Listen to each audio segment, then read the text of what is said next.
there was something that you said, right, about those fake stories. When you think about the subconscious not liking anything that is unfamiliar, I think something that really comes to mind is that your subconscious will do anything, not just your subconscious, but your body, right? Because familiarity is equivalent to safety. Your body likes feeling safe, by any means necessary, right? And so if I command my body, my mind, and my cells, I want to make this much money, or I want to build up to this level, right? And you look at the process that's required to get there, my subconscious is, and my body, right? My subconscious and my nervous system are going to reject the program, because that's not its natural way of being. My body and my minds, or my subconscious and my conscious, kind of conscious, subconscious, and body, right? This entire wiring, this meat suit, all of it is wired to ensure that I survive, right? To protect me, right? Exactly, right. Yes, pushing back traumatic memories. Yep, pushing it back. Yes, physically sick, absolutely. And so it's very interesting when you're working with the subconscious, because it is a creative machine, right? And so people believe that it's the subconscious that limits you, and they're not completely wrong. However, what I have seen is that it is the conscious mind that limits you. And this is only because everything, when you think about the subconscious, right? And this was something that I learned very much younger.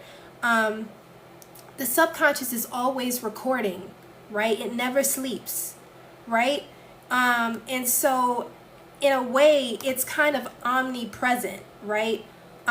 Your conscious mind is always questioning. It always needs to make sense of stuff, right? It always needs to understand why things are the way that they are, whereas your subconscious doesn't need validation to execute. All you have to do is just repetitively say a thing, repetitively show it to the subconscious, and the subconscious is like, yes, right? It will take it as reality. It will install it as a pattern, and it will become a part of you, right? It is now integrated into your nervous system. And what you will start doing is executing in a way that reinforces that pattern or that program, so that it shapes or manipulates your reality in a way. I don't want to say manipulates, but it imprints on your reality, right? It imprints on you, and then once you start executing from that pattern or from that program, it then imprints on your external, which reflects the internal. Make sense? I feel like but yeah, I think that's why this is such a dangerous time with social media, because people because people are desperate to find comfort, and yes, that's absolutely on a large scale. And because of, there's an economic shift going on, and the shift is it's like at rapid speed, right? And so you have to adapt at breakneck speed. People are consuming any and everything that they can use to essentially not implode. Like, anyways, but people are consuming any and everything to stay secure, but more importantly, to stay within their body, right? A lot of information that's being kind of thrown out on social media, it's being installed in the subconscious, right? Because one thing about when you scroll, is you're passive, right? Your conscious mind is not active at all. It's kind of on sleep mode, right? And so everything is kind of getting to the subconscious without your conscious mind's vetting system, right? You need that conscious mind to be up and ready, because you don't want unconsented patterns or information being just installed into the subconscious without your consent. But that's what's happening with a lot of people, is on a large scale. And so there's like, I don't want to say it's social engineering, but it is successfully manipulating everyone's perception, right? How you perceive reality, what you think is real, all of that is being bent. And so I just find that very scary. Oh, that's what I call it. Yeah, absolutely. It's a scary thing. And if you don't know anything about universal laws, if you don't know anything about principle, then you're kind of just out here, right? You're just kind of going with the wind.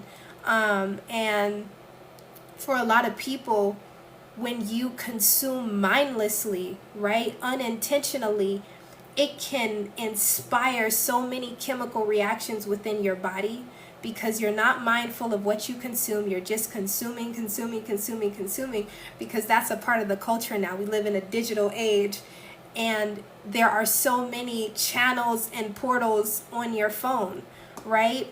And people, the less intentional you are, the more vulnerable your subconscious is, right? Which is a creative machine. And so if you allow anything in there, if you could imagine installing something very fear-mongering into the subconscious over and over and over again, your subconscious is going to recreate that reality in a way where you can see it in your external, experience it in your external, which way where you can see it in your external, experience it in your external, which would then, not my stuff about to die, which would then reinforce what's already in the subconscious.